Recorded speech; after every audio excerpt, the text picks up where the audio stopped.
Gente, vengo a avisarles, primer video se viene mañana. Miren, esto, la última vez que vine a pescar acá, fue acá estaba el agua, ¿no? Cuento cacho historia porque es re larga. Estuve pescando ahí, me picó una carpa, estaba pescando con masa, harinado, y la carpa estaba por acá. Ya bajó, ¿no? Yo la venía trayendo. Se fue por allá, se enganchó en una banda de troncos que hay ahí, un tronco, y ahí se enganchó la línea. Terminé cortando.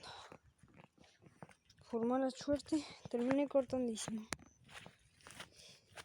Se viene videito el fin de...